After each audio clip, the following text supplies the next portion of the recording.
Hello and welcome back to UB episode number 22. What's up, boys? Guys, staying warm?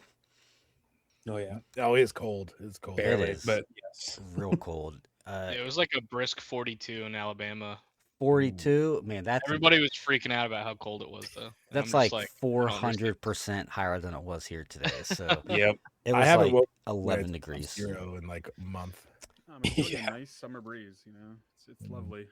Yeah. So we are all in like the east, except for Mickey, who's kind of in the Midwest, and Ian is a Yeah. little farther south. But it's just been it's been quite the winter. And we just came back from sunny Arizona, and I miss it already. Yeah. So, let's just kind of jump right into it then for this episode. We got a lot to talk about in terms of spoilers and stuff. But as I mentioned, we were just back from Arizona. We all five played in the Arizona sector, and three of us were able to, no, two. It was just Mickey and CJ. Hmm. Happened to make day two. I Yeah. unfortunately started a 4-0-1 and then just hit a rough patch and the wheels fell off. Ian unfortunately lost round one and just couldn't quite bring it back. Tyler, I don't even know what happened there.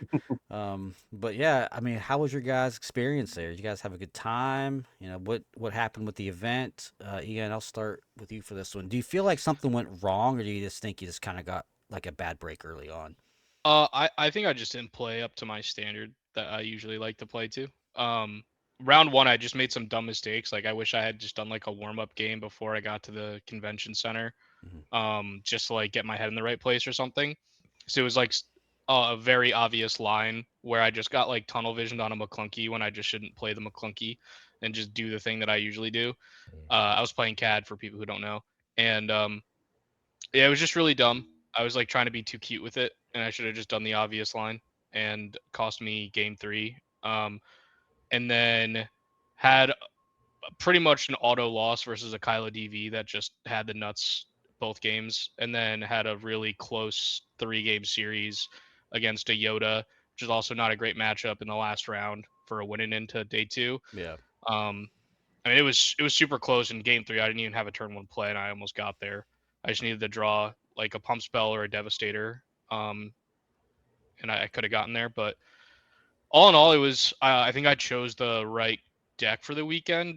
CAD performed really well for everybody who played it. Hmm. I think there was 7 from BN that played it, and then Ophir and And Mike. Yeah. Mike Hmm. also played Hmm. it. Both of them were top 16, top four. Yeah. Me and Mickey's teammate George top eighted, Mickey top 16. So, Yeah. really good performances from Cat. I wouldn't have changed that. I think I just needed to be in a better mind state in that first game, and then I think the other two are not great matchups in the first place. So like, I played my outs and didn't get there, but could have played better for sure. Yeah. No, I mean, you make a really good point about playing like that one practice game before a Hmm. tournament starts. Just get into the right headspace. For me, that doesn't really seem to help a lot of times. I have to like, walk around, just kind of clear my head, get used to the space, and then I can kind of, zone in. My own personal tournament went. I mean, it was fine. I was 4-0-1, like I said. I got a bad break round three. I was playing against a Akira guy, and I won game one with like 15 minutes left in the round, thinking, okay, there's no way he can beat me in 15 minutes. We're two, like freaking data vault decks. But he actually did beat me in like 12 minutes. He played like a turn four, like relentless on me, and like it was wild. So things could happen. Hmm. Rattled off a few more wins after that, and then unfortunately ran into my teammate Steve at some point, and then the wheels just kind of fell off after that. So, you know, bad breaks. You have to be in the right headspace, plus get some good breaks, and it just didn't work out for me or Ian. Hmm. Tyler, what about you? How did your event go? So surprisingly, quite similar to Ian, where he had his issues with one clunky card. I unfortunately had issues with card choices in my deck, and tried something pretty cute as well. when I probably should have just did the standard.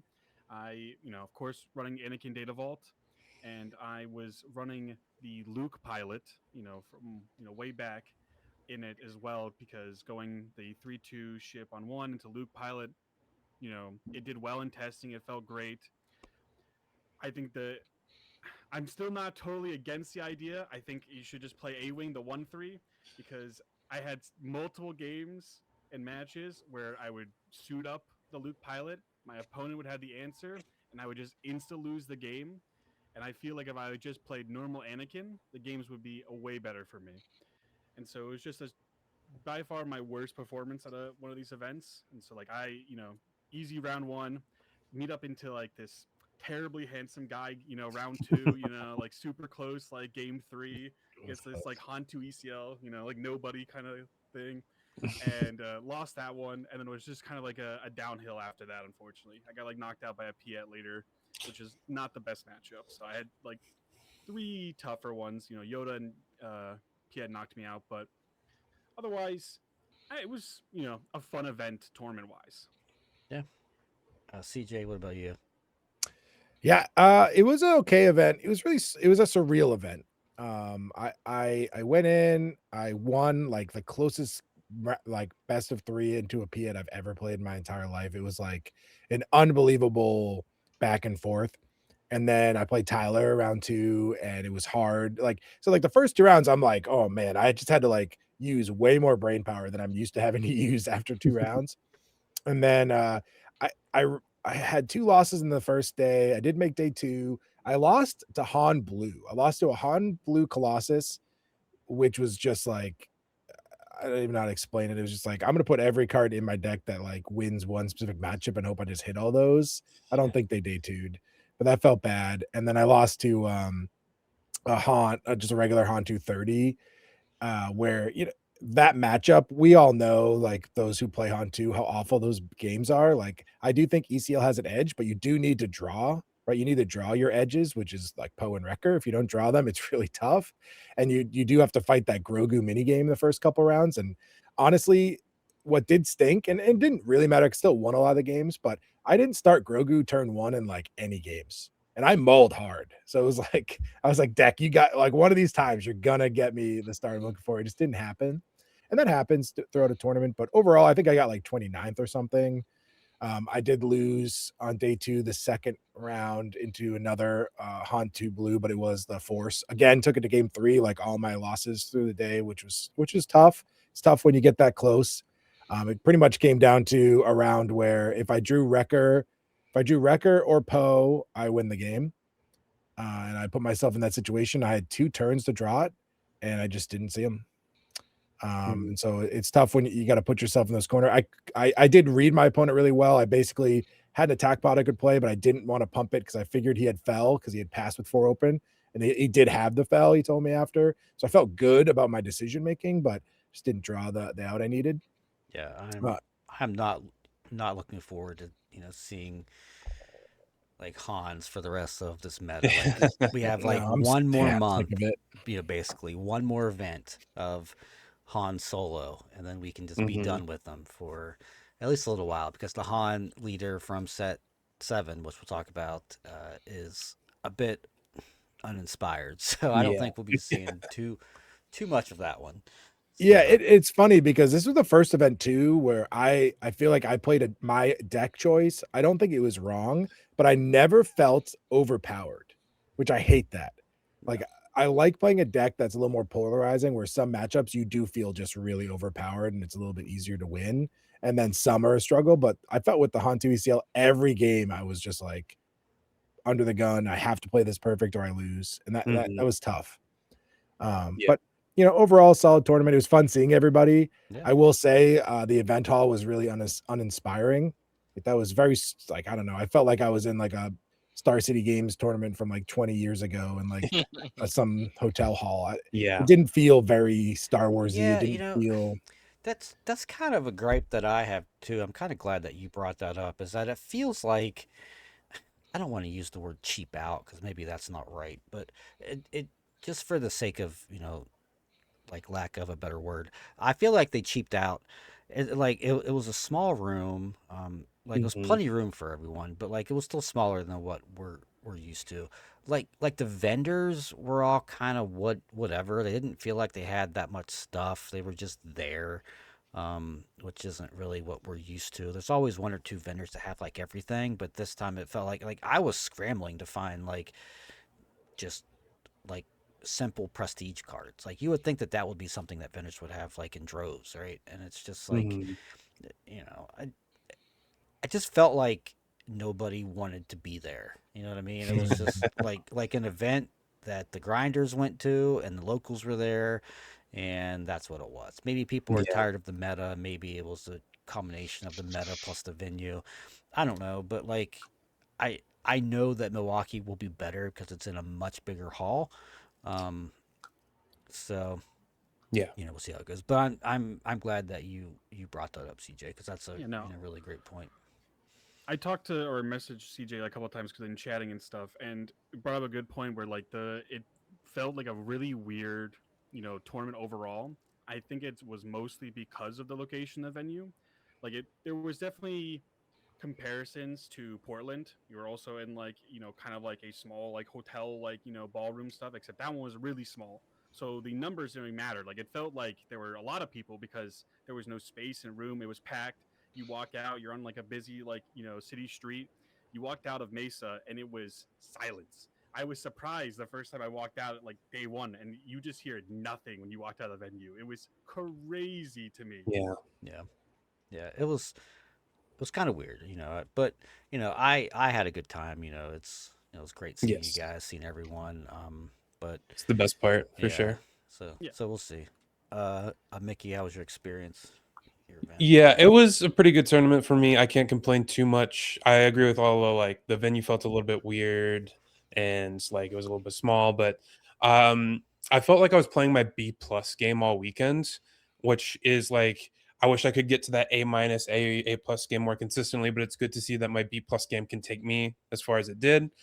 So there's like room to improve there, which feels good. And when I look back on my weekend and all my matches, I'm like, all right, I won some matches I don't think I should have. Like I won a really close match, round one against a Piet as well, in a best of three, and then I won a really close. I think it was round four against a Kylo Data Vault, which is a tough matchup. And then in some of my losses, they were close games as well. But like my losses were to a Palp one Tarkin Town, which is about the worst matchup imaginable you can think of for CAD weenies, because I just play my one drop, they go Dengar, Bounty Hunters, Quarry, ping your one drop, it's dead, and then off from there, which was rough. And then I lost a second game on day one to Sabe Yellow, where both games one and two I had no turn one play.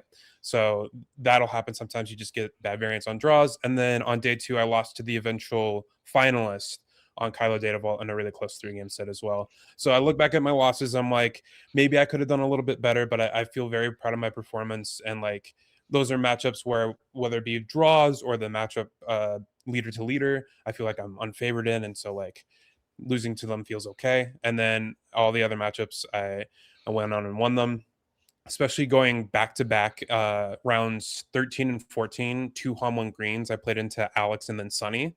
And so that was like okay, we got to get through this now, huh? And that felt good to take those final two matchups down to get the top 16. So Yeah. pretty proud of my performance. Still hunting that big event top 8, which I hope to get at some point. But it's a very good foundational like stepping stone, I feel like, Yeah. for me. No, I mean that's your first top 16, right? So I mean Yeah, you're getting, you're close. I mean, baby steps.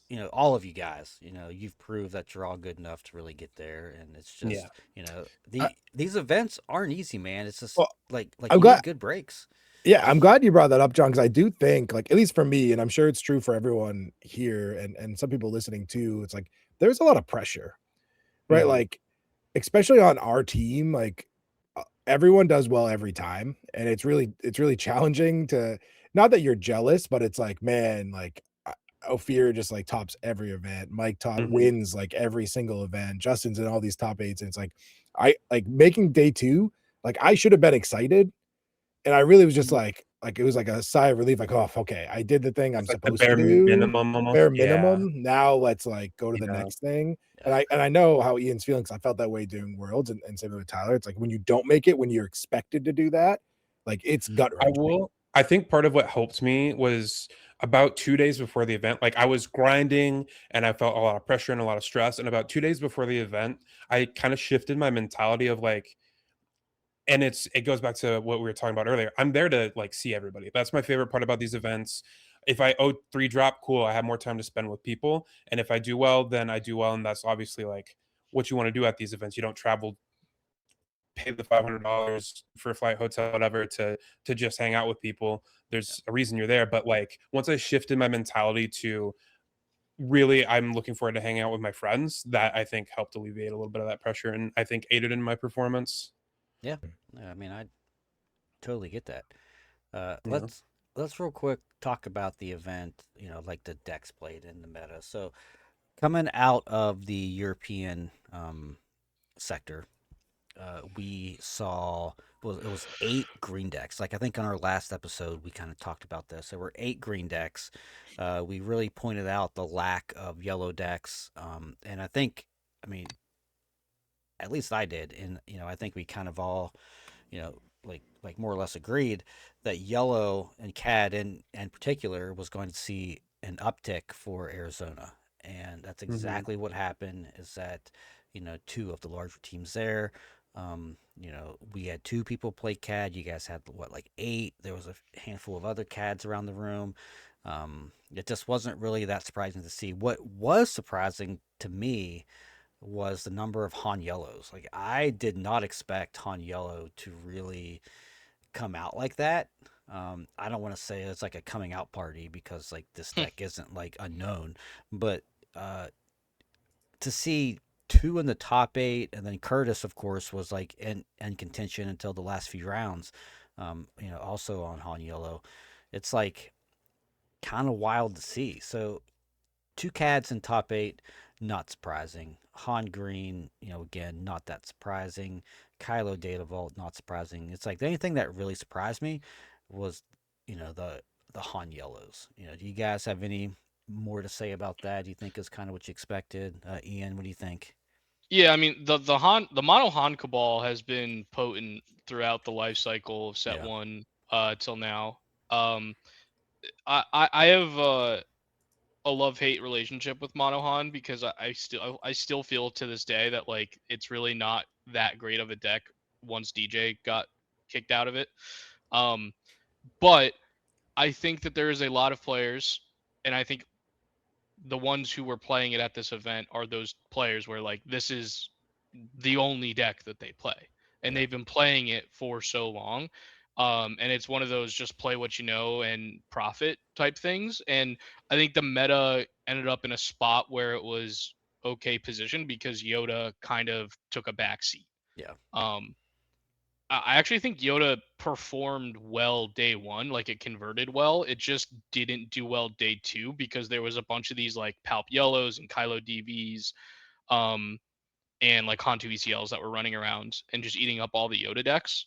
yeah, Um, but like my teammate Narchi had been messing around with Han Yellow again because he was also, one of the Cabal members, just really liked the deck from back in the day. And he was performing really well with it in testing, but he just like literally could not beat Yoda consistently, and it was like pretty bad too. Like Yoda felt like really favored into the deck, hmm, and so he kind of just put it down, and then started playing Yoda, which is funny. But what ended up happening, I think, is just that with Yoda kind of on the back burner, these people who are just deciding that like, hey, I'm gonna play the deck that I know most well. It just happened to be this mono yellow deck that was really well positioned for that event.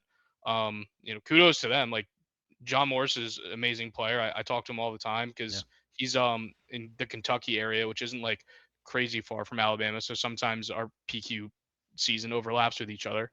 Um, and he's been super consistent with that deck, making optimizations, and Curdy, his like space version of mono yellow Han is also really good. And it's. I mean, honestly, I think that's like the only space deck that really was doing well. I don't think there was any like pilot leaders in No, day two, was there? it was like There's some Sabe Sabe, Turketown, yeah. Sabe and Han were like the only really like On one space green. centric decks. Yeah, Yeah, so like everybody was either prepared for pilot decks or just decided not to play run them. Yeah, But just interaction with good space. Like I think what it is that Hauler is well positioned. I think Yes. that Stolen AT Hauler is super well positioned in any deck that can play that deck to great effect, which Han is honestly the best deck to be able to play that because you can play it turn one. You're gonna have some free matchups where you just slam that card turn one and it's gonna do 12 damage at least, right? yeah, And then at that point you don't care if they steal it. yeah. So just some quick stats now. Mind you, there's 62 unknown decks because they had to merge. Like they had two different links for sign up. They had to merge them. Some deck lists I think got lost in the shuffle. But from what we can tell, there were approximately 31 Yoda decks, and 5 of them made day 2. So about 1 out of every 6. So not quite as good.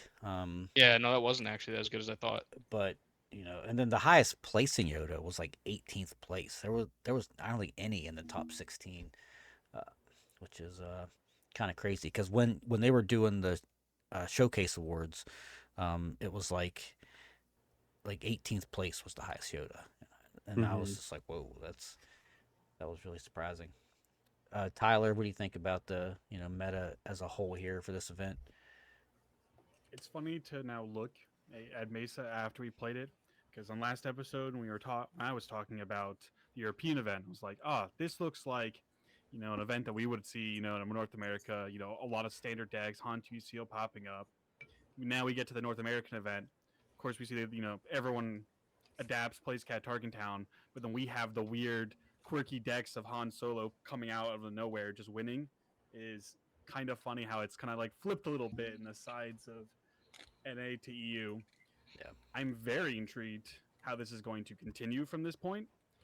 Because now we're at a middle point where I don't think Cad Tarkentown can sustain a best deck position as all the decks before it has. Like it never could be the big threat deck. It was just a answer deck. And so now we have some you don't know how many Targetowns are going to keep playing. You don't know how many Yodas will keep playing. And so all of the past 4 decks, you don't know which answer is going to be there to stop you when you play that deck.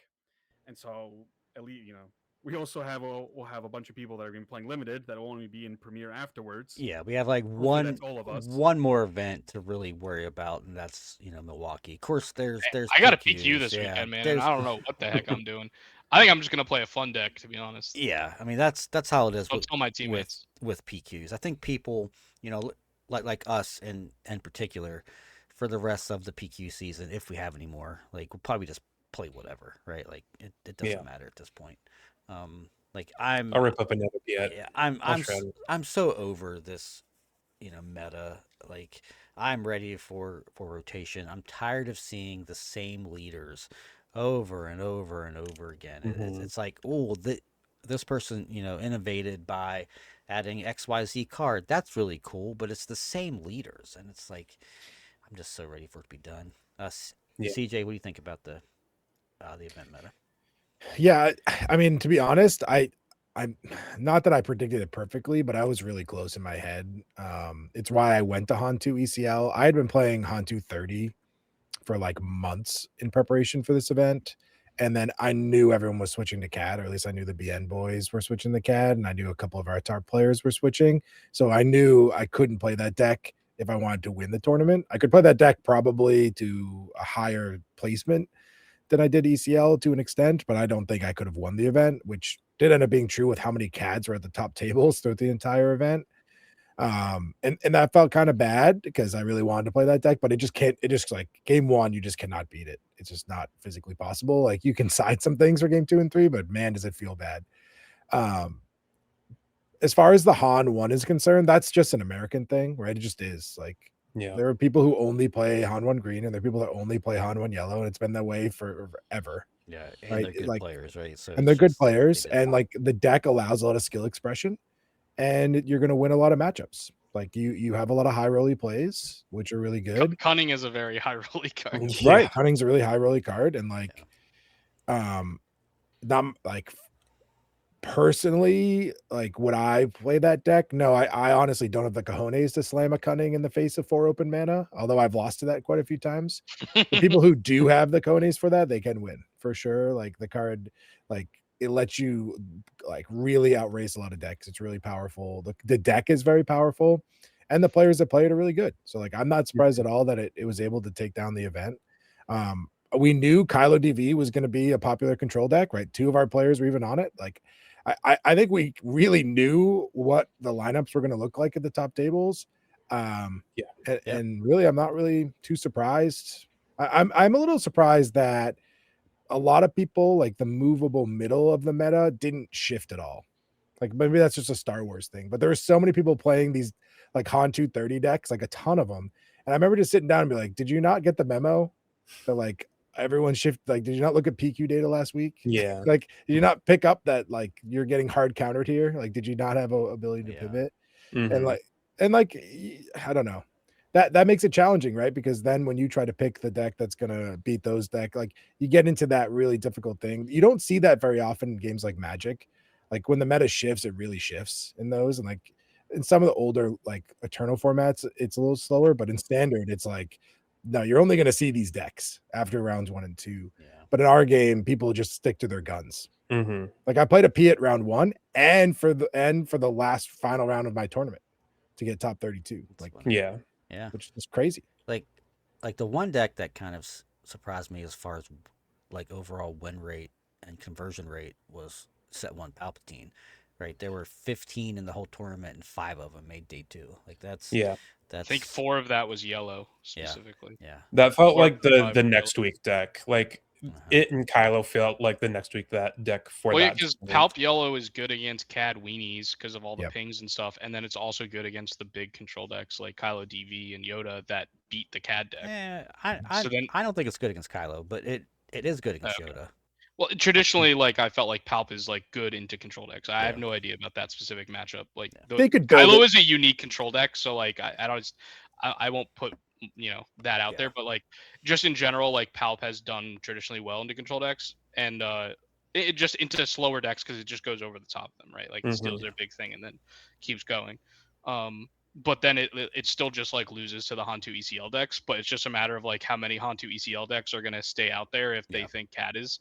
It just becomes a leveling game, kind of like what CJ's saying. It's like you can in your mind move the meta and like predict what it's going to be, but like if no one actually does the movement that you think is going to happen because they're either not paying attention enough or just don't give a crap and just want to play their deck that they want to play, then you're going to out level yourself, and it's actually a detriment to You're forgetting the third piece, which is misinformation through their testing process, which happens all the time in this game. It's like True. the best players just win, and then they formulate match. Like you listen to Mike's podcast on like Show Me Your Deck, and everyone's like, I don't have any bad matchups. They're all great. Like every single person on that show has said that. It's like it's You just stop playing people. right. Yeah. Like that can't be true. So like let's take us back and It's and like do this. that means you're the best player in your group, and you need to That's find all a that different means. group. So like Yeah. let's go find No, I come mean- on. Star Wars is very unique in that fact. Yeah. Comparing back to the Magic example, like you bring a Magic player to an event,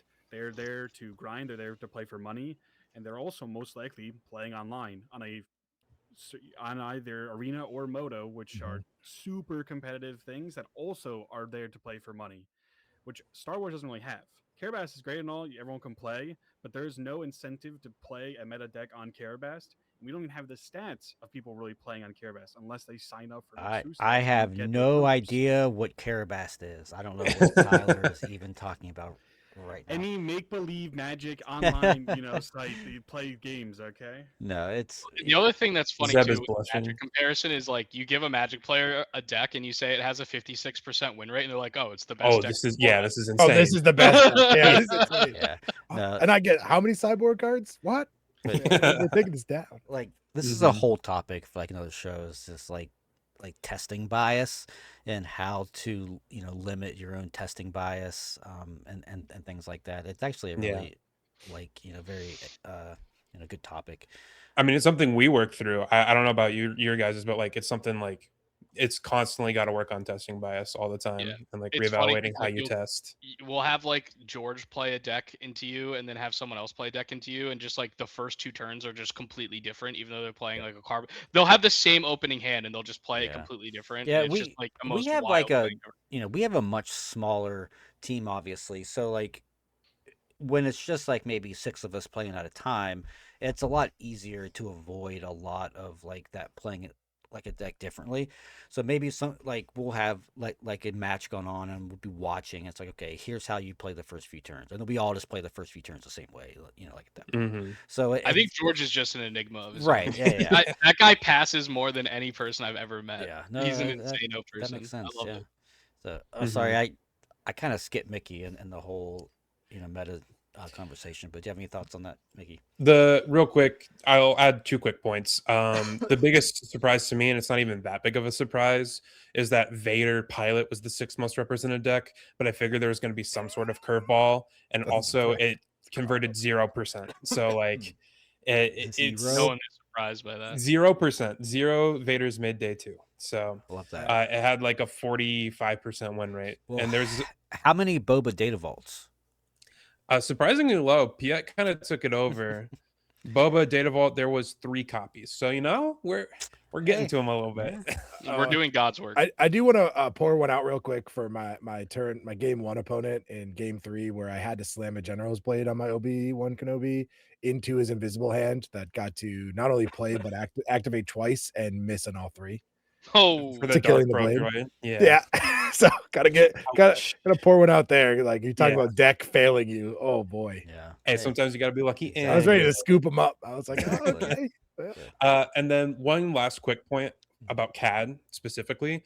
There's 13 players that played it overall throughout the course of the event, and I could name you 10 of those players. There was 7 BN boys, there was 2 KTOD. Sharky from CCC was on a mid-range version of the deck. So like, and then the 5 people that converted were all like known players. So when you look at CAD's win rate, I'd take it with a little bit of a grain of salt, just because like the player quality was so dense. Throughout I will challenge that a little bit because I agree with you, but I think like Thork said something like that too. But it's like Mhm. they picked that deck Because because yeah, it's yeah, what they of 100%. its magic, not because that's their favorite deck and they for wanted to sure, play for it. sure. Like they had good insight into the expected meta Mhm. and guessed right and were rewarded. Like nothing yeah. taken away. Yes, of course they would have done well with any deck, but also Yeah. it's like, Oh, yeah, for also sure. Joe Schmo on that deck, if that was his deck, could have also run through all the Hans, right? Yeah. Yeah, I think it Yeah. also shows how obvious that this was a good pivot, Mhm. right? When like Yes, multiple different big agreed. teams are playing it, like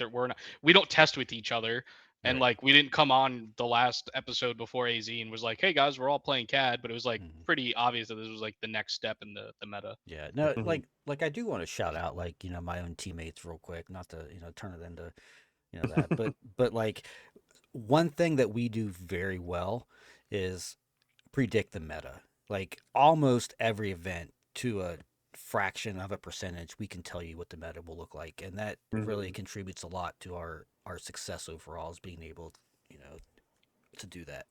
So that's something that if people are having a hard time doing well, like at events, that's one thing you really need to stop and look at, is just spend a lot of time with your friends, your teammates, and just talk about what you think the meta will be. Because we have like whole ass meetings about that. Like we'll have like Yeah. a 30-minute call about like, hey guys, what do you think the meta's Well, going to that be? is a hard thing though, because it's not just predicting the meta, John. It's also being able to swerve. Like Yeah.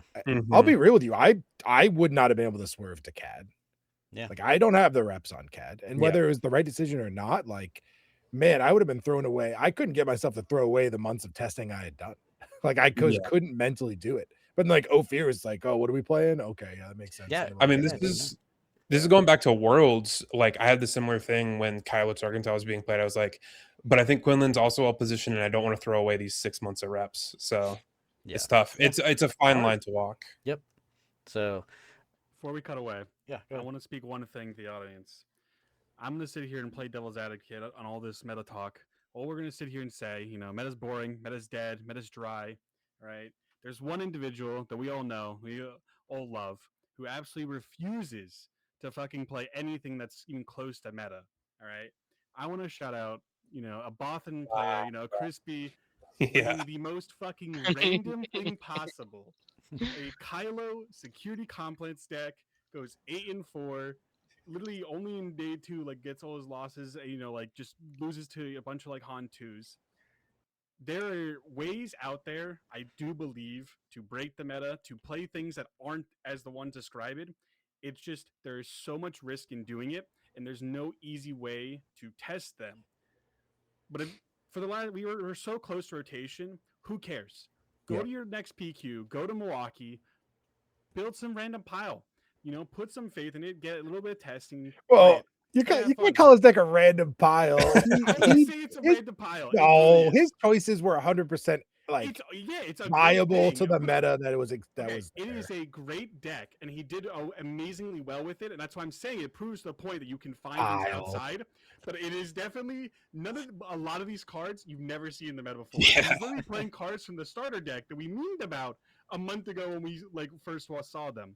Crispy, it's a good card. CJ knows all about it, dude. He's playing it dead, bro.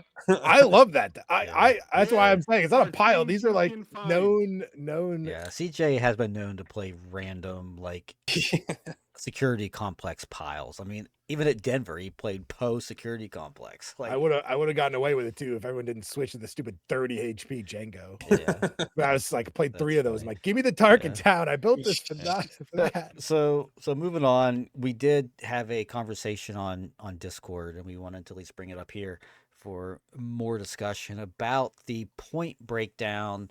Not really the breakdown, but more how they're distributed overall for a player of the year, leaderboard stuff. And it it came up to where we felt like the way the system is now is that it can be really exploited by just farming PQs, like smaller PQs over and over and over again. Like I think the number like 4 guy on the leaderboard right now has like 500 or 600 points just from straight PQs, like just winning 5 or 6, PQs. And it's like, if he would somehow win player of the year, it's like, is that really player of the year? Just someone who farms, PQs, not taking anything away. Like winning 5 or 6 PQs is still very difficult. But when they're like 14 players, you take a step back and you're like, wait, like, is this right? So my suggestion was to cap the number of points you can get from PQs at like 300, right? So that still encourages you to play, but it's not so many points that it'll really like affect I think the player of the year. So I'll jump in here. Yeah, I go. think I agree with the capping thing. I don't know what number that cap should be at Right. because I don't know what the threshold for player of the year is going to be yet. Mhm. Right? Or a top 32 to get like the flights and stuff. But yeah, it should be like, I don't know, like less than half of your points should have to come from PQs. Like, or like there should be like a percentage of your points that can be towards it, right? Like maybe it's 300, maybe it's 400, maybe it's 250. Like, Or just it might count not like be a your hard top number. 3, right? Something like Sure, that. sure. Whatever. Well, yeah, whatever it is. Yeah. There should be some sort of cap. I agree with that. Someone who just, I mean, we have 3 seasons of PQ or 3 sets of PQs before the season ends, right? Yeah. So it was the set 5 PQs, the set 6 PQs, set 7 PQs, Right. and we have what 190 PQs around the world each set. So like that's so many. It's like Yeah. 540 PQs or some crazy number, and like one person winning 7 of them over the course of a year, Mhm. where you can go to like 3 a set. I mean, it's a crazy, like, it's crazy for the player to do that, right? Like, you have to run really well, be very good to be able to do something like that. Yeah. But at the same time, winning 7 PQs I would probably put it under like what Mike achieved, Bobby Sapphire, right? Like winning 2 sectors in a row. I would kind of put that above winning 7 sectors over the course, or 7 PQs over the course of a year. Yeah, same. Yeah. but like the way that the points are quantified right now doesn't really show that, because winning 2 sectors is 500 points and winning 7 PQs is Wild. 700. Yeah. So it's like there's got to be some sort of middle ground here. I think capping is probably the way to go. I know that this is the first season with points Mhm. and they're trying this out. So like Yeah. I think we all assumed that it wasn't going to be a perfect system. I also think that there's other issues with the PQ system, because like why does second place only give 35 points? Like that never really made sense for like the people who are just trying to make the 100 points to qualify um for worlds. Like there's some weird stuff there. Like I think if you do cap the total amount of points that you can get from PQs, that you should raise the like lower numbers up so that it's easier to qualify. Um, or maybe not. Like I don't know if people want it to be easier to qualify or harder to qualify. It just, I know I've heard a lot of complaints about like it feels weird to get 35 points for a second place finish at a PQ. Um, Yeah. I also think that it, it one of the things that has bothered me from the beginning with this system, which is kind of adjacent to this the same it has to just do with like the way points are distributed, but I don't understand why the world championship itself doesn't have like a point structure similar to a regional championship or better, when it is the biggest tournament of the year. So like you either have to have the galactic championship be the first event of the season or the last event of the season, and have the player of the year be affected by that. To me, it makes sense to have it be the first event of the season. That way, it you can see the points start for the top 32 contention to go to the next world championship, or else like it you would be winning your flight to the next world championship at the current world championship for the season. Like it wouldn't make sense if that's the last event of the season. So like one of the things, like it's Betten has done really well this season, but he also is the galactic champion. Yeah.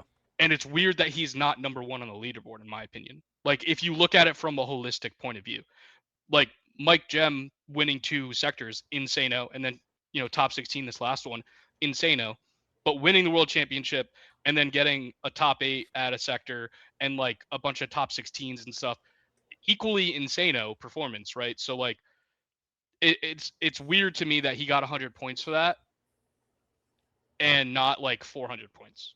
Yeah, like I understand what you're saying. Just to offer like a devil's advocate other side of that, I don't think, and someone can correct me, in the comments if I'm wrong, uh, but Magic, just to use like as an example, and I think Pokemon as well, they don't give season points for their world championship. It's like this is like they do player of the year prior to worlds. Like at worlds, they're like, hey, here's player of the year, blah blah blah, and then you play the world championship. Well, Um, Magic's different though because their world championship is like Very really exclusive. prestigious. right, yeah, Like yeah, you're but like like even only the the best old players way are there. too. No, Yeah, no one yeah, else People can right, haven't win right, it. done like player yeah, of the year for a while now. Like right, it's been a long time since yeah. they actually had like pointed, Hmm. like player of the year. Yeah. So there are ways to do it.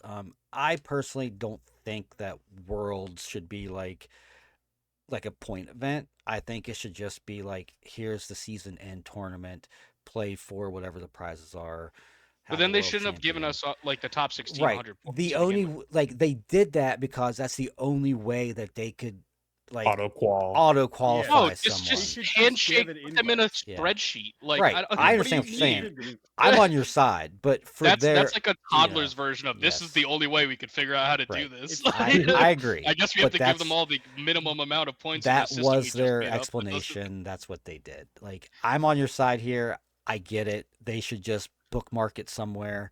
But that's just how they handled it. So, Yeah. Tyler, what are your thoughts on this? I agree with a lot of what we said earlier. I'm just going to also bring up the other, like topics that were brought up about this. I don't necessarily don't support them or anything, but there was also talks about the smaller PQs getting even lesser points, which was another axis of angle. I don't really believe that any PQ, even though number size, should have a different ones. I believe they all should have the same. I do agree though that if someone wins 3 16-player PQs, like in Taipei or like 8-player, like things we've had, across the season, they shouldn't be, you know, 20th on the leaderboard. Hey, there were 4 players in that top 8 PQ. Come on. I thought it was 8. I No, couldn't no, no, remember. no. There were 4. I think All there was right. a 3-player PQ though as well. Yeah. Like Maybe it was 3 there's instead a of 4. Yeah. we had a weird curve, across like the series of PQs where when the PQ first got announced, it was very limited, very selective. A lot of people went to them. The hype for it was very big, and all of these were like max cap events. And then we got a little bit more, and so then it started to be like 70 to 80. Still the bigger ones were still max cap, and now there's so many PQs that and essentially people are kind of dying out where the numbers are just going lower and lower. Like at New Jersey PQs and stuff recently, like Hex or Red Seal was, if I'm ever correct, it was like 60 to 80 when every time before it was max cap. Like you would have maybe Yeah. 10 off like 100 or something. Of course, that has to do with people being burnt out about the metagame and stuff. But I do also think it's because There's just the too PQs many. are just too many. Yeah, We there's had too many of them. three New Jersey PQs and multiple New York PQs. Yeah. I mean, like you said, set 1 there weren't enough. There weren't quite enough. But they overcorrected, I think, way too much. And it's like they were like, bam, instead of 50, there's 150. And you're just like, whoa, okay. And then it worked a lot for set 2 because the hype for the game was high, the game was still fresh, people wanted to play, like it was cool. And then like as the game goes on, they kept adding more and more. Now, like Ian was saying, there's like 190, and it's like, bruh, It's it's like it's too many. it's a weird mindset where like set 1 we didn't have PQs. We had the store like the showdowns, and the showdowns was the big events. Like Yeah, that's where you went to go compete. That was the peak of competitive. It was never meant to be competition. It meant to be the highest tier of casual play, as they call it. And now I feel like they're just disregarding showdowns in that extent and giving enough PQs where, smaller stores and stuff can still run like yeah, 30, 40 player PQs. There probably should be an actual just cutoff like, no, a planetary qualifier is a prestigious event for competitive players to go and try hard. It's yeah, not like an event for people to just like come in. Like that is what your store showdown is yeah. for. It's for to pull the community in. It's not on a PQ to pull a community in. PQ is there to They prove they have your to merit. do like a much better job vetting stores for PQs too. Like there's stores now that can only hold 40 people that are just having Yeah. PQs. There was one in Washington D.C. last weekend that only had the cap was 40, and it's like what? I don't I There don't was a get it. limited PQ in right outside of New Jersey, like in Montgomery or whatever, for like 44, and Yeah, it like sold out, and nobody was dropping, and so I didn't even get to go to it because there was yeah. no like cap. Like Fear was like the last person that signed up. Like luckily for Yeah, they just him. have to do like a better job of vetting it. CJ, what are your thoughts on that? All right, hot take. PQ should give 0 points. You win a PQ, you get an invite to Worlds. Congratulations. Here's your handshake. I honestly don't think they should offer any points, and I'll tell you why. It's not fair, right? And what I mean by not fair is, to everyone's point, there are ones that there is random arbitrary caps at people. There are ones where the locals get first come first serve to sign up, and then they're sold out. We had a store here in New Hampshire. It was sold out the weekend of. I think a couple spots opened up day of, but it's like a 2-hour drive, and it's like 44 people or whatever. And that happens, and I've heard it happen across the entire country. There was one local here that had a PQ during the Mesa tournament, same weekend. And it's like, you tell me that's the same competition as a normal PQ in the Northeast when half of the best players aren't going? No, right? And I'm not saying these events shouldn't be important. Winning your ticket to world, like your access to worlds, that's big. But I don't think you should be able to grind these out in any fashion and be on the leaderboard. Like, I think it's great that someone in Europe won 6 PQs and they all were like 10 people to 35 people. I'm not saying that person's a bad player, but that's not directly comparable to someone winning multiple 400 plus people tournaments. It just, like, it isn't. It's not even close. Like, no matter which way you stretch it. Yeah. And so, like, they're not comparable. And so we just like stop pretending it's comparable, like in my opinion. And you can do that in one of two ways. You can make it so the points are so much less, right, than the other big events, but I think it's also fine. But I think it's also just a clean way to just say, hey, you don't get points for these. Like, you win them, great, you get your ticket. So kind of like Punch your ticket. Good season job. 0 again.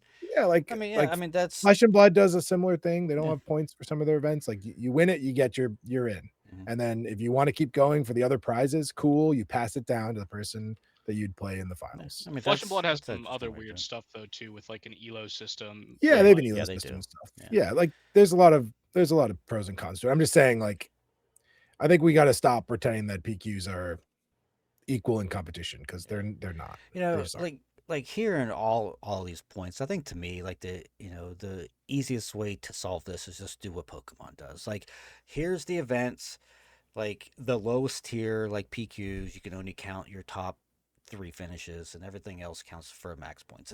That'll prevent people from grinding. Like, you still play in them because they're fun, and you want to get max out your top 3 finishes, but like you can't just grind them over and over and over again until you're like first on the some leaderboard.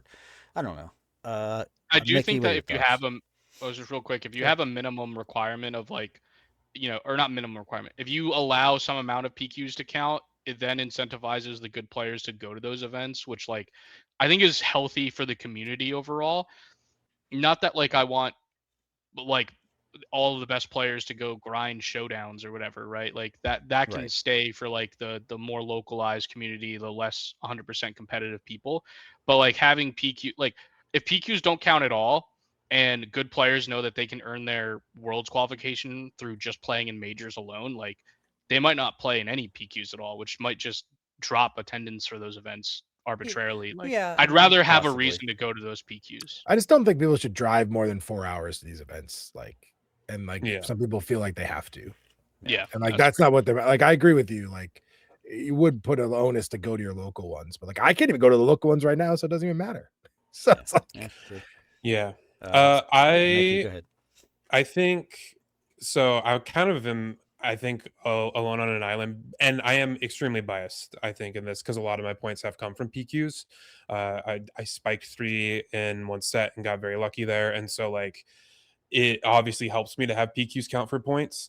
But I think Ian kind of nailed it on the head there of like, the grind, and not even necessarily the grind, but the travel and meeting new people and like supporting the local scene is very fun for me, and having that little bit of extra encouragement to go it really helps. Like, oh, I could add to my point total. I do agree though. I think the big solution is that you just need to scale the points differently.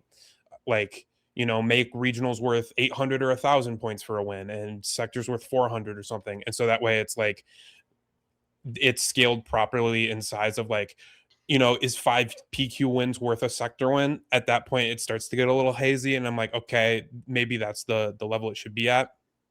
I mean, honestly, regionals should be the same points as a sector. yeah, they're the same tournament. I was Yeah, thinking the yeah, same yeah. thing. They don't do anything special for these to differentiate. Yeah, them. yeah. So like, And so maybe like, It should just be the same.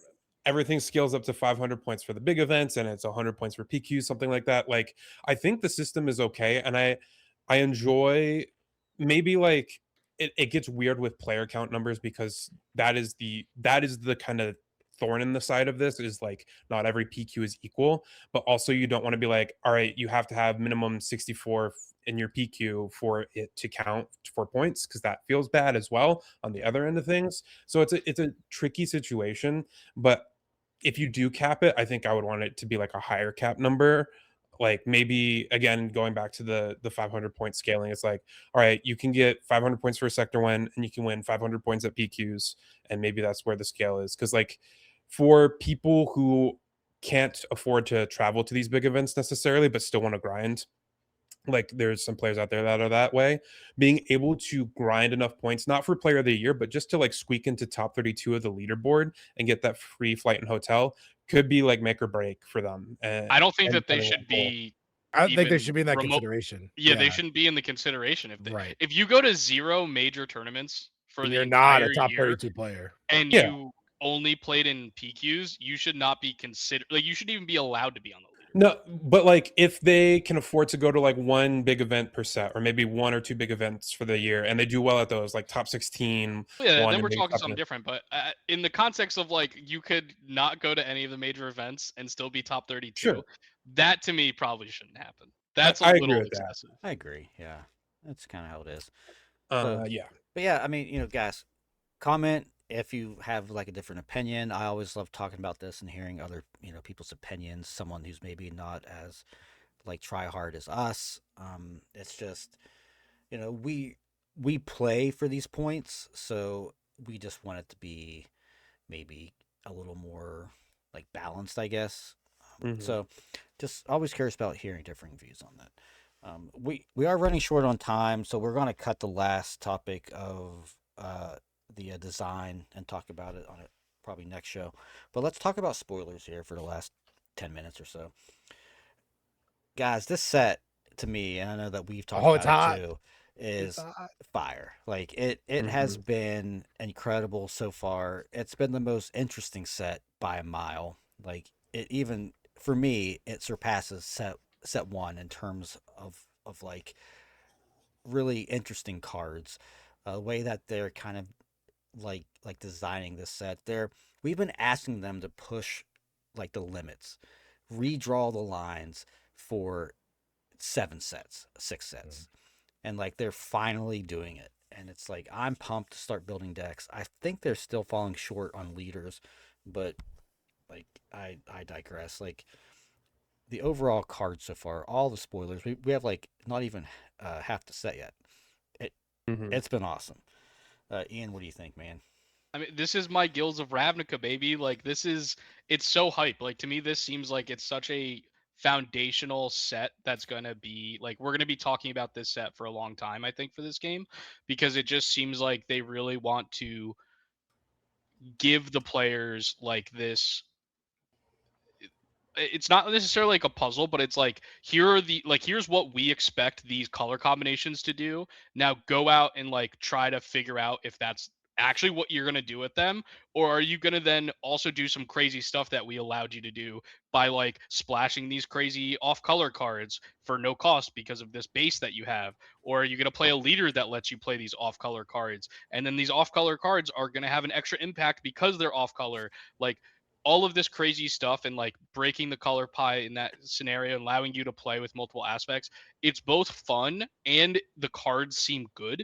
So it's kind of rewarding at multiple levels, right? Where it's like, oh, look at my rainbow deck of like 5 color good stuff, but it also works together. Like I don't know, watching the Hera deck that was on stream today, like Yeah, that was fully sweet. function, played Faith and Friends and successfully made spy tokens, and then played a Played Kanan Zeb, yeah, and Zeb right and a after Zeb that. and It's got like both of what? the extra effects on it. Like Yeah, we were all making fun of Hera, and it kind of just seems like maybe it's fine. Like yeah. maybe it is powerful to have an ability to just play these off aspect multicolored Yeah, cards. it's funny. Like Like you mentioned, Hera. Like every time in our team chat, when someone like Ophir asks, like, "Hey, what's the best leader for this blue green like good stuff deck?" And every time I'm just like Hera, because like you can just play everything, and like I think it's really cool that like maybe it's like the multicolor cards that are hype, but it's like a combination of multicolor stuff and like the common bases. It just yeah. like opens up this whole new world of Well, deck building. you're gonna sit across the first tournament of this set. You're gonna sit across from someone that has the common base, and you might think I know exactly what's in this person's deck Yeah, because they're like a blue green hero deck, but they're just gonna have some wacky card in it that they're gonna play for no aspect penalty, yeah, and it's gonna kill you, and you're gonna be like, that was so cool, like whatever. yeah. No, I agree. It's been super hype, and like decks are just gonna be wild. Tyler, what do you think? We get to be excited about the stupid game again. We look at it. It's been 6 sets. Cards have hyped. I want to point on one thing. Unfortunately, of what Ian said at the very beginning. We'll be talking about this set forever. It'll be a fundamental thing. Another set did that as well. Set one was very pivotal to the past 6 sets, and it hang on for way too long. I hope that they keep this going from set what they've shown us in set seven, even the small even portion of the set we still haven't seen over half. I hope set eight is like this. I hope set nine's like this. I hope we keep getting things like this. I don't want to see a set two and three. I don't want to see the taper down. I'm also agree with Tata. The leaders aren't the best. They're not the perfect situation that we'd like to see. but they're at least playable.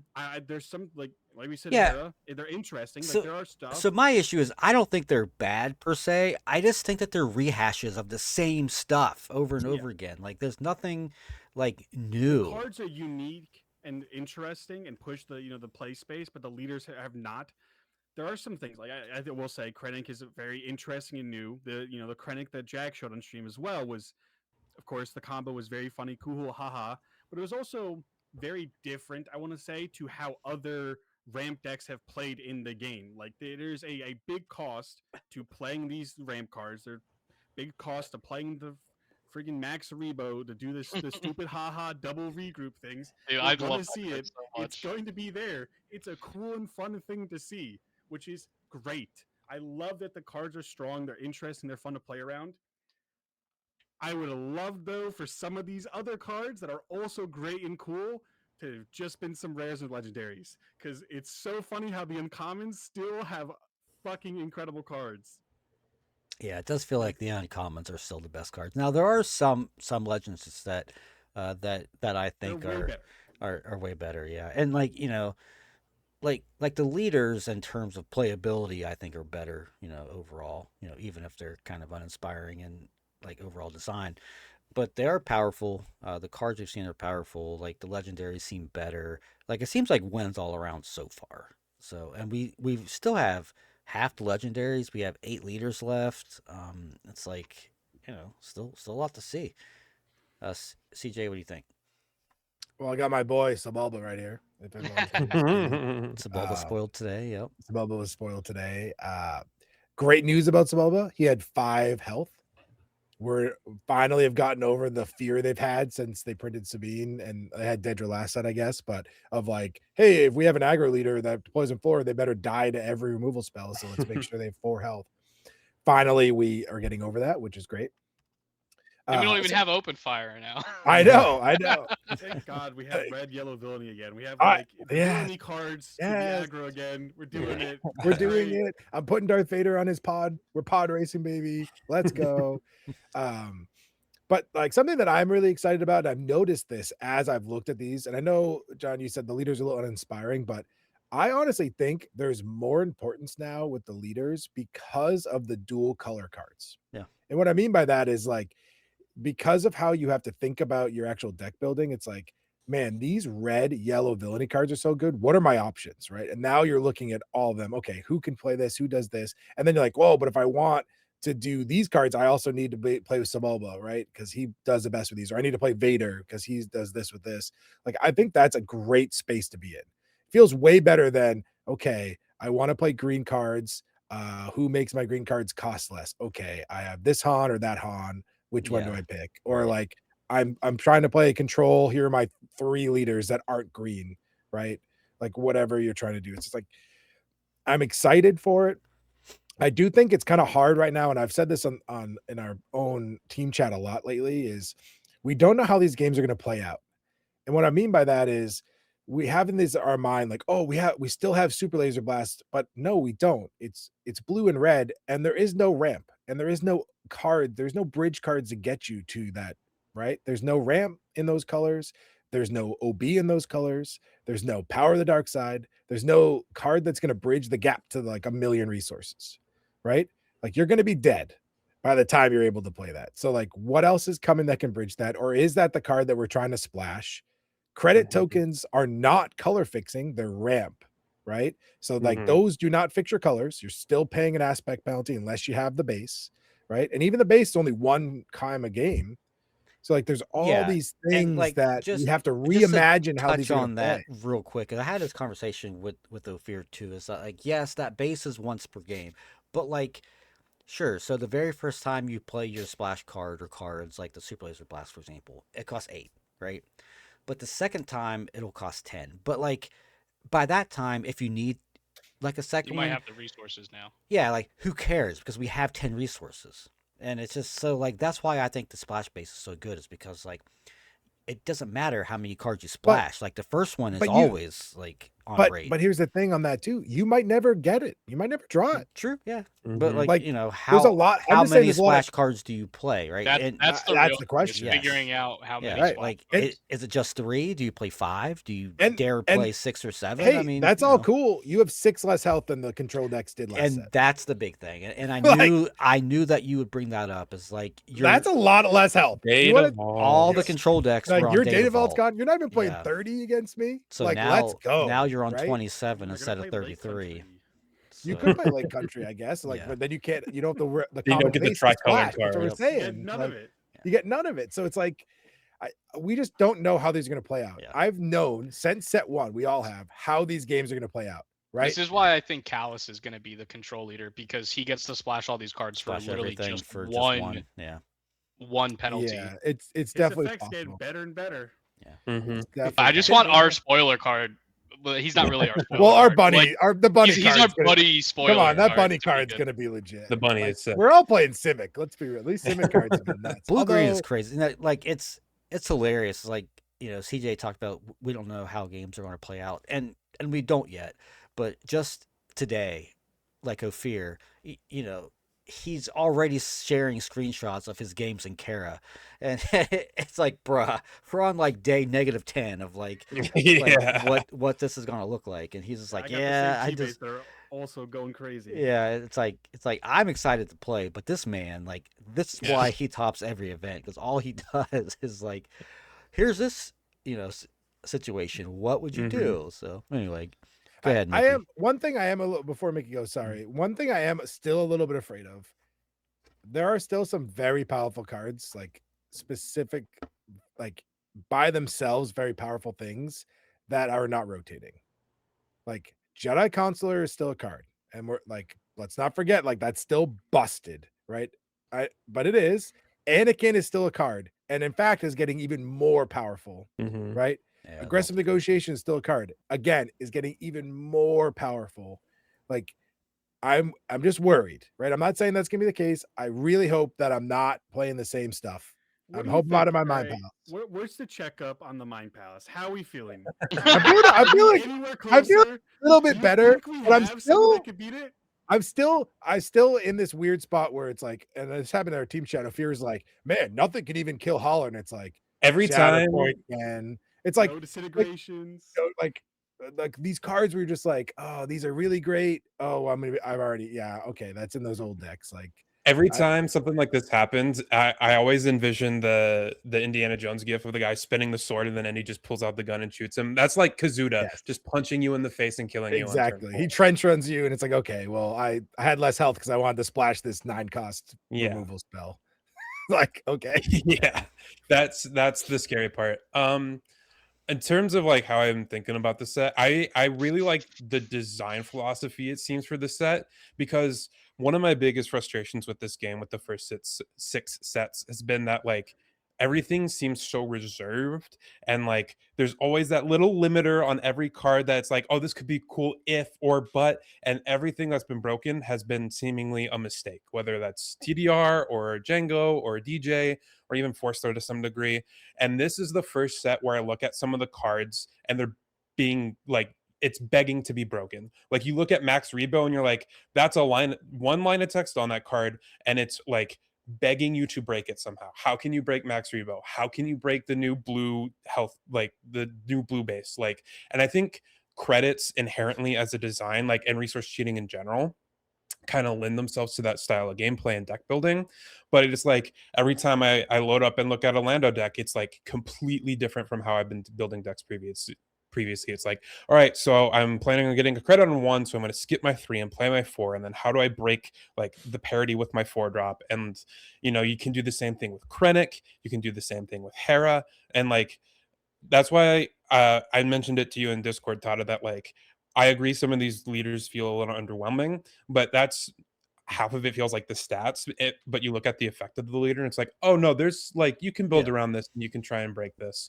And like the more cards they reveal, the more they're leaning in towards like different styles of gameplay, where it's like I will plan on writing something at some point about like the mechanics in the game, and especially from year 2, and how I feel like it's pushed Sue forward and like held it back. But another one of my biggest complaints is that in SWU, it feels like the only thing that's mattered for the most part is stats on board.